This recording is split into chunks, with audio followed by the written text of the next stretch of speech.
Alright, One Piece chapter 1082 spoilers are out. This brother Buggy, man, this boy, oh my goodness. Buggy has a real chance of becoming the Pirate King, I swear to God. So, some of the details we gotta focus on in this chapter is Buggy and Crocodile and Mihawk have this utopia plan to be the strongest military nation in the world, right? Pretty simple plan that a lot of characters have in his position, a lot of characters that Shonen have. Become the strongest military, no one can defy you, right? It's a common trope. But some of the other stuff we got in this chapter is insane. We get a flashback to why Buggy and Shanks split up. And Buggy wanted his brother Shanks to become the Pirate King. Shanks was like, nah, we can't go yet. Join my crew instead. And then we'll have a lot of fun and we'll just be pirates. And Buggy didn't like that and he ran off. This was one of the first flashbacks we got while Gold Roger was getting executed to what Shanks and Buggy were actually doing and why they aren't together anymore. So we finally have that resolved. And then Buggy remembers his passion and his anger. And he's like, I'm not just going to lay down for Luffy and Shanks. He's like, I want to become the Pirate King. If he didn't want to take it then, now is my time. I am going to find the One Piece. Like that, Buggy has a real chance of doing that. He has a whole army at his fleet. He also has Mihawk and Crocodile has obviously been rescaled for whatever reason, and now Crocodile is super strong. Mihawk is obviously cold. The Mihawk Shanks debate could actually get settled because the two of them might fight on this path.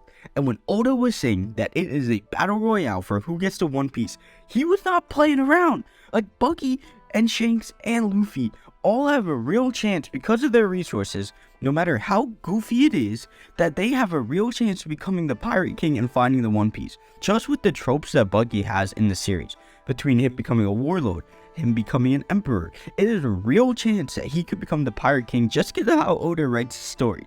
Now, I think more realistically, I think if there is some form of government after the whole final saga plays out, I could see it in a meme way that Buggy becomes like the king, the emu of this new government.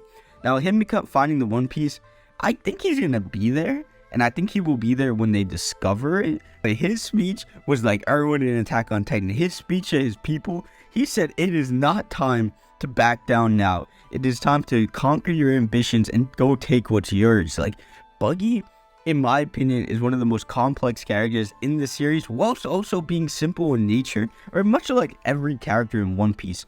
But his ambition there, it seems pretty legit, and I can see how he would be in a situation where, say, right, it's a proper battle royale. Out of all the characters, he has some of the most resources out of all of them, so there's a real chance they'll use him in the final saga to directly counter the Marines. And speaking on him countering the Marines, some of the other stuff we got in this chapter is Sengoku and Suru talking about how one of the members of the Marines got killed because of Crossguild to claim his bounty, and then they find out that Garp left to get Kobe, which is interesting because based on their reaction, they had no idea, obviously. And I wonder if there's almost a look at concern there, like they know that Garp can't really mess with the Blackbeard pirates at this point. It's pretty interesting the way they reacted, but it could have just been a funny reaction because they didn't know that Garp was leaving. At the end of the chapter, we get a Revolutionary Army update, and we see that Sabo has indeed saved some of the civilians of the Lucia Kingdom, and now he's back and he's in a meeting with Dragon. And the next chapter, we're going to get the flashback on what really happened at Marie Joa. Now, I wonder too, how is this all going to mix in? Because this is, once again, Oda has thrown a new wrinkle into this whole part of the story. And it really seems like he knows that the Egghead is kind of just a filler there. And we're probably, I expect, to get another exposition dump at some point. Before our characters, I believe they will end up fighting their way out of Egghead. And nothing too serious is going to come from it. To put this in the story now, Oda is just moving all of his pieces in place. So we know fully what this final battle is going to look like. And you have to think about all the factors we have in this final battle at this point. We have Luffy, we have Shanks, we have Crossguild, we have the Marines, and then we have the Revolutionary Army, the Blackbeard Pirates, and Law and Kid, I think, have been removed basically from the story, in my opinion. But they're still there as well. I think they're just going to end up joining Luffy's fleet.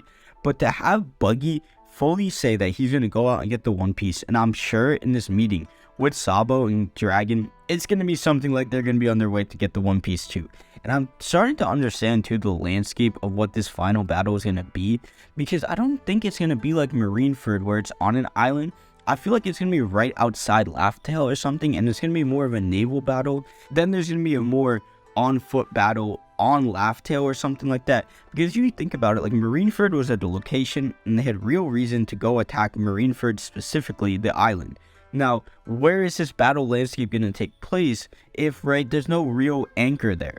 Now, maybe something will come of it and something will be the anchor, but I'm not sure. But that is still just pure speculation at this point. It's hard to really conceive like what is going to be the main reason for them all to fight. But Buggy, I swear, I promise you guys, him being king of the pirates is not as far-fetched as it sounds, and I really believe by the end of it, he's going to have a pretty significant role in the story as a whole. Extremely hype chapter, extremely cool chapter, and honestly, this is one of the craziest stretches of One Piece ever. Like, ever. I really believe it's only going to get crazier. I don't think Oda's going to take his foot on the gas. I thought for a second he might have slowed down the story, but at this point, he really can't after introducing all these new factors. So that's all I got for you guys today. We're just getting started. We'll stay consistent, and I will see you guys in the next video.